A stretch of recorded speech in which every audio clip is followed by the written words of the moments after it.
Are there things about your life when you look back you wish you could have done differently? What about the process of being an older expat in a foreign country? Are there things you wish you could have done differently? Let's have a chat.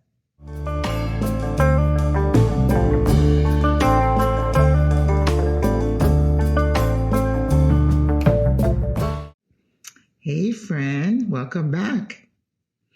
I think a couple of weeks ago, or maybe 3 weeks ago, I recorded a video where I talked about the topic of the darker side of being an older expat or an expat. But along the same lines, are there decisions that I could have done differently? Are there things I could have done differently? Yeah.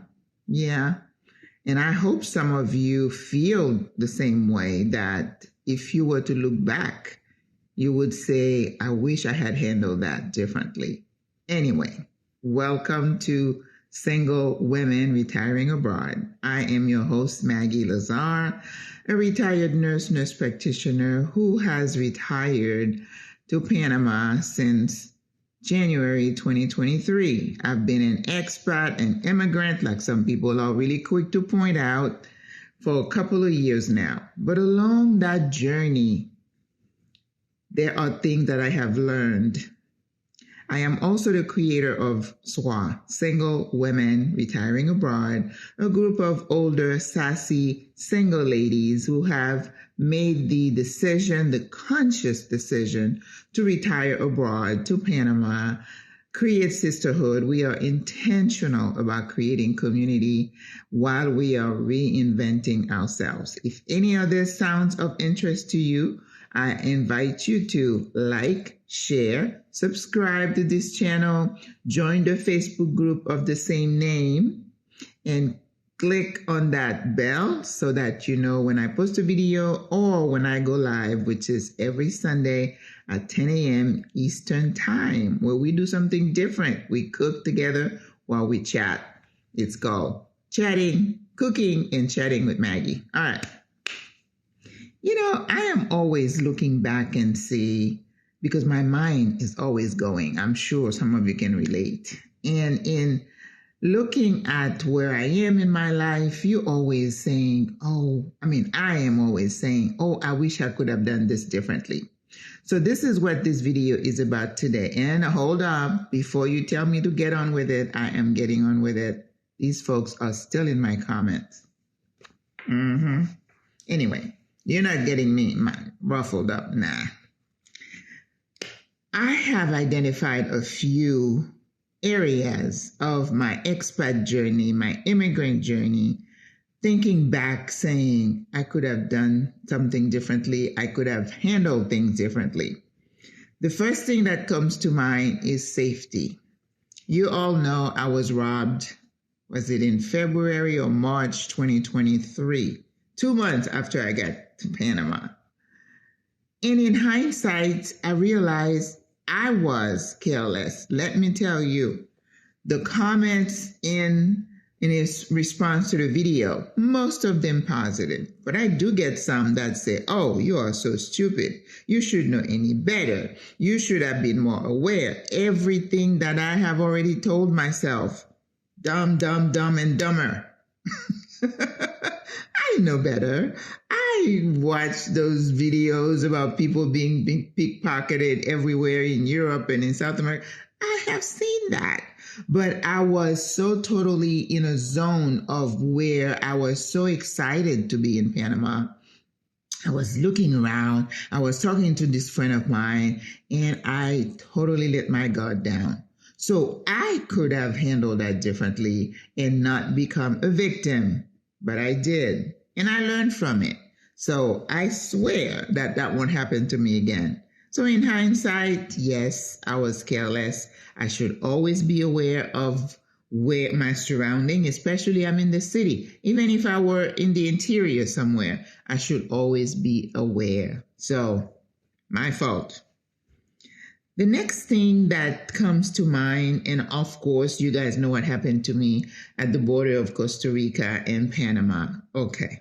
In hindsight, this friend of mine, he was so upset when I wrote the video. He said, "You're going to have to go back and say something about that. I told you what to do. You didn't do it." And he's right.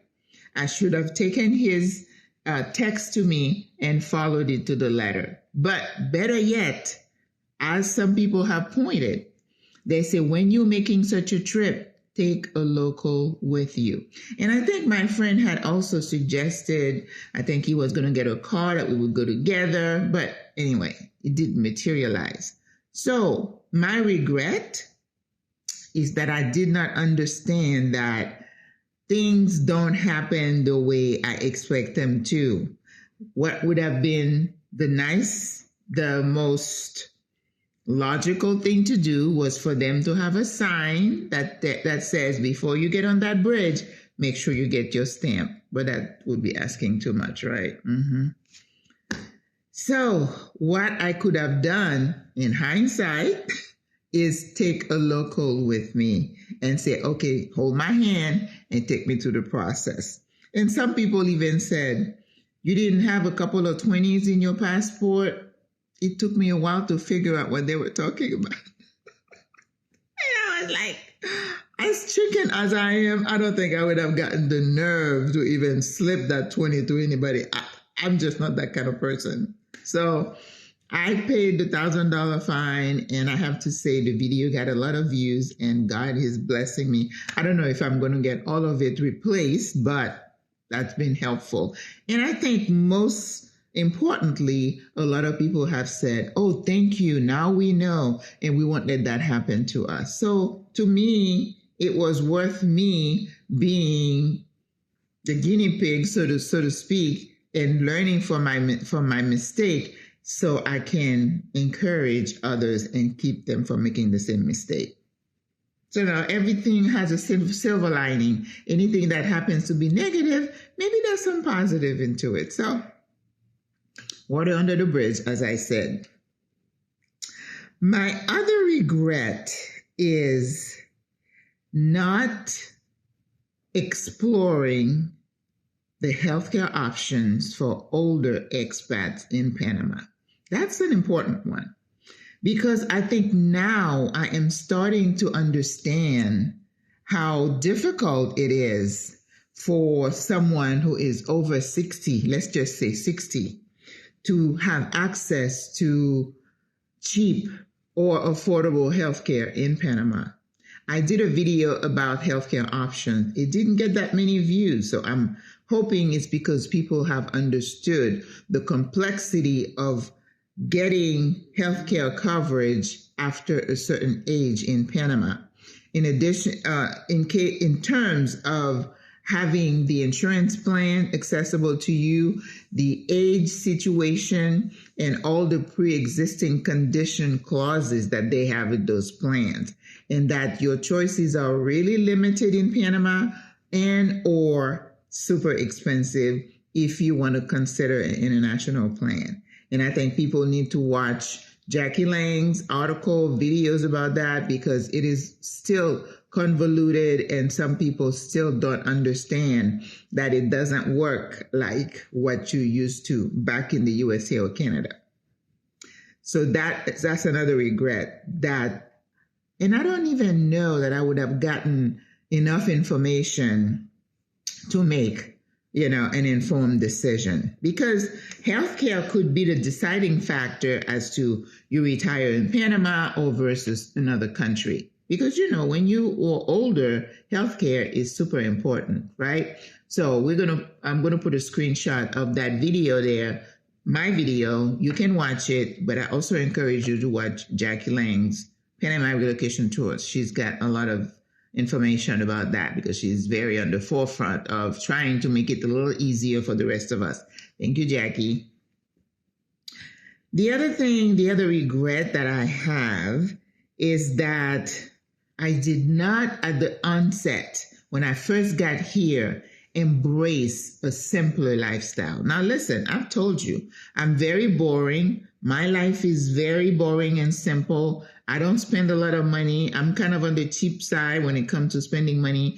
I don't go to events like that and go out to eat. I just don't like those kind of things. But could I have accepted the fact that I could live in a 1-bedroom apartment somewhere that is maybe not where I am right now? I could have saved a few $100s a month. But I remember telling my brother, it's like when I left my first apartment, when I came back from South Africa, it was like, I'm getting the apartment with the view, ocean view. I deserve it. That was a little cocky, I think. You know, we think that when we're retired, after we work for all those years, we need to embrace a simpler, a little exotic, a little bougie lifestyle. And I think I was, you know, on the edge of the bougie a little bit, even though the apartment is kind of bare, there's not much in it. But now that we're facing the possibility of Social Security either being cut or glitches in the system making it impossible for you to get your Social Security, I think if I had gotten a smaller apartment, I would have said, oh, it's not a big deal. So now we're like, okay, we got to make sure we're making some extra money so we can keep the fancy apartment. But I don't need it. I don't need it. So in hindsight, and for those of you who are considering coming, and I know some people want to be in the fancy plush apartments. If you can afford it, sis, please do it. But for those of us who are like in the middle, yeah, it's simpler. It's a lot easier to embrace and just go, because we have apartment for every budget in the city. And I have to tell you, this week I received my first comment about gentrification. Somebody, in response to my video about the darker side of being an expat, he said, I think he might be a local Panamanian. He said, I don't feel sorry for you. He said, I say no to gentrification. And, you know, this is something that we expect because it happens everywhere. You have a concentration of expats. Yes, prices of apartments have risen, and that is what we call gentrification. I don't know about food and stuff. They can't put that one on us, but definitely the prices of apartments. Yeah. So it comes with the territory. So how did I feel about that? I acknowledge it, and I do feel sad about it, and I do understand. But on the other side of the coin, you have to agree that expats bring money to the country. And if everything continues on the same trajectory with what's happening in the U.S. and the financial system and all that, Panama might get affected. So our few dollars are helping people in terms of people who clean, transportation, food, hotel, rent. We bring money to the table. So I know it's not easy for the local to think of it that way, but gentrification is not all bad. It does have a bad ring to it. But on the other side of the coin, you have to agree that expats, foreigners, tourists bring money. So I hope this person will see this video and maybe it will change his mind. I don't know. That's my prayer. All right. Now, before I continue again, I'd like to remind you to like, share, subscribe. Okay? Don't forget that. We're We're on our way to 15K. So let's go. Chop, chop. All right. The next one I say is a regret of mine. Is not really understanding in the beginning, I do now, the impact of the relationship between the U.S. and Panama. Now, this whole canal thing just brought into existence to me, oh, okay, I know they helped build the canal. They didn't build the whole canal on their own, even though that's what they make you want to believe, but that's not the case. They did, and they helped separate Panama from Colombia. I read that. So there is an intertwined kind of quid pro quo relationship going on. And from what we see, it puts Panama in a more vulnerable position where pressure can be exerted. And because of that, there are always fallout from those kind of situations. So that did not enter my mind at all until recently. So if you are looking at Panama, in fact, somebody wrote in my comment, well, Panama was on my list, but I crossed it off because of blah, blah, blah. And I'm like, you're entitled to your opinion and you choose to, you're free to go wherever you want to. You know, those of us who love Panama, we are, I'm not going to say we're there for the duration. I've never said that Panama was going to be where I die because we don't know. I've always left myself open to whatever happens. That's why I'm not tied to one place. But I did not understand the impact of that relationship until recently. Okay. Another regret is there was a comment or a question that was posed in one of the Expat, on the Expat Facebook. This person asked, how did you nurture your relationships, community relationship? Was that before you got to the place or was it after? And the responses, I wouldn't say they were mixed. Most people said they really started nurturing the relationship after they got here. I'm one of the people who kept saying, try to reach out before you land, before you arrive, so that you have somebody you can call if you are in a situation where you need help. Well, I have to tell you, my relationship with my attorney was that. So I knew if I was in trouble, I could reach out to her. But the other people that I had reached out to prior to arriving, and I was expecting that we would have close relationships with, did not pan out. So what I'm saying is reach out to a few people. Maybe if you reach out to 5 and you're in trouble, one of them will help you. It's always good to do that. But don't realize, seriously, I thought, oh, I found a sister. We're going to be buddies. And then it was like cold water. It was like, nah, it's not going to be. I was like, oh, okay. So then I became intentional about forging relationship after I got here. So understand that it might be that way for you unless you really have some really good friends and contact already on the ground. Like this lady in Indonesia or Bali where she's at, she said her daughter is there. So this lady, even if she doesn't make local contacts, she's in a good position, right? So it's nice. And I try with my, with this channel, I get a lot of calls and people saying, I'd like to meet you. And they have my phone number. I give you my email. If they have a question, they ask, and I tell you, I am committed. If they say, I need this, I'm going to be there for them. So I'm not going to be like, all of a sudden I'm giving you the cold shoulder. I think it's very hard for somebody who just got in country to get that kind of rebuke from a person who you were, communicating with prior to arriving. So what I'm saying, don't get your hopes up. So that's a regret of mine, not to say, okay, I'm going to reach out, but I'm not going to put all my hope on that person or those 2 people. Okay? Let's see. What else did I talked about the simple lifestyle.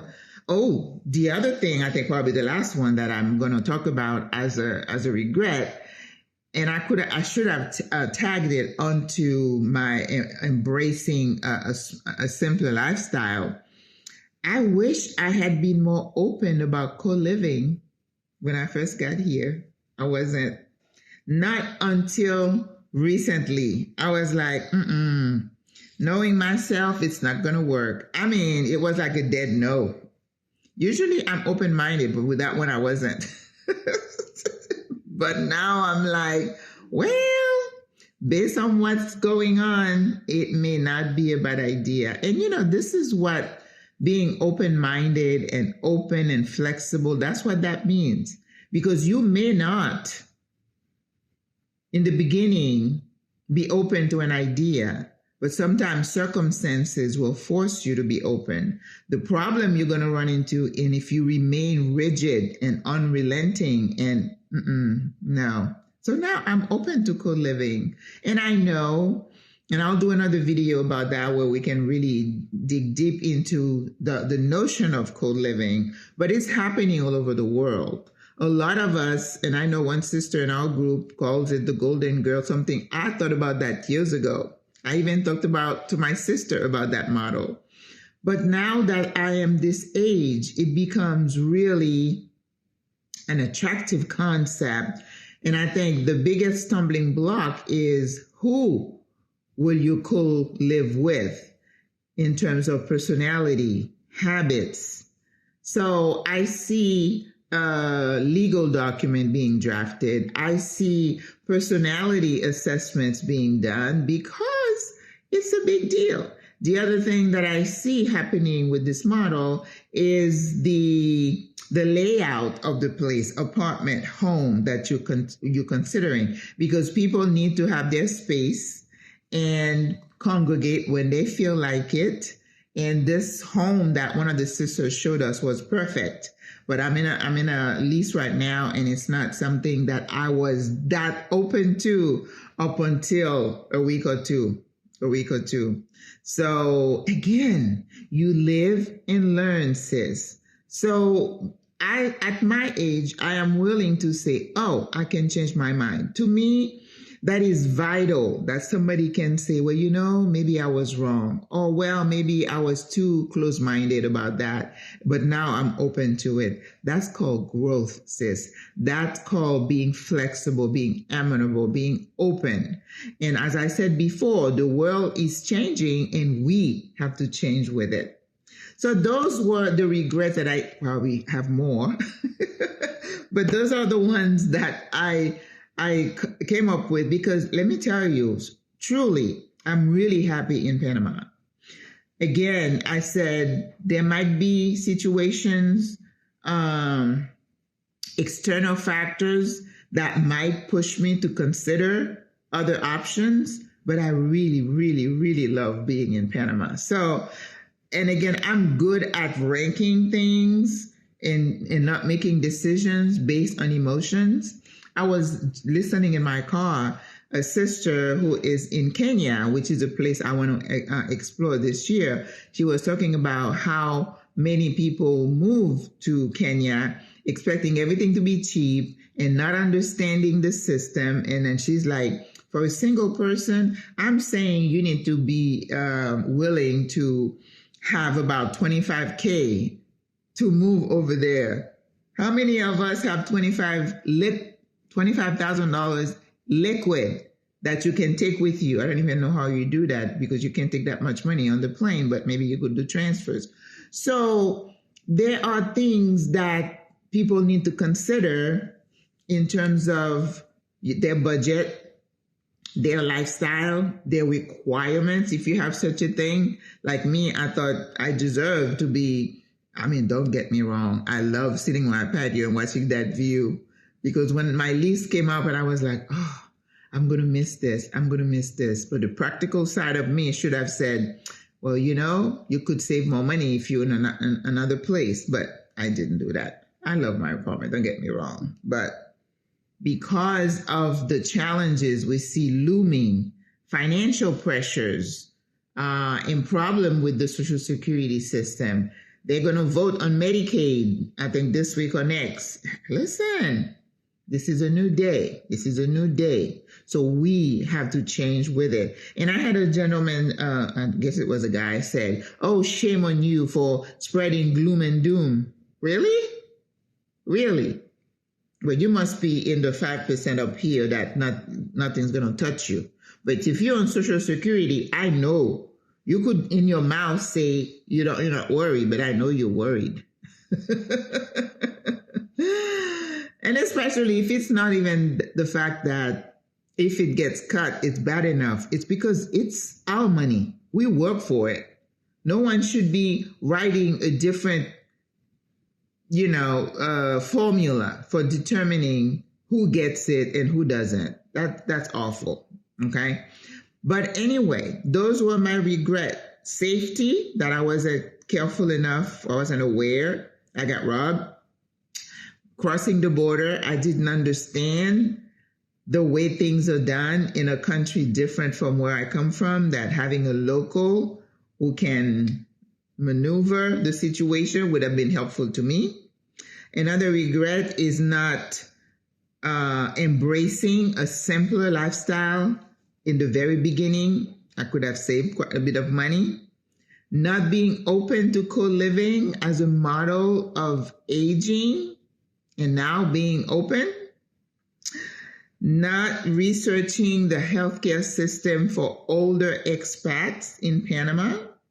It's healthcare sounds good. It's affordable. It's great if you are less than 64 years old. Once you pass that threshold, things tighten up. I did not understand that part. Now I'm spreading the message, and I hope people listen. Because if you don't have the funds to pay out of pocket when things happen to you, again, you're going to bankrupt yourself.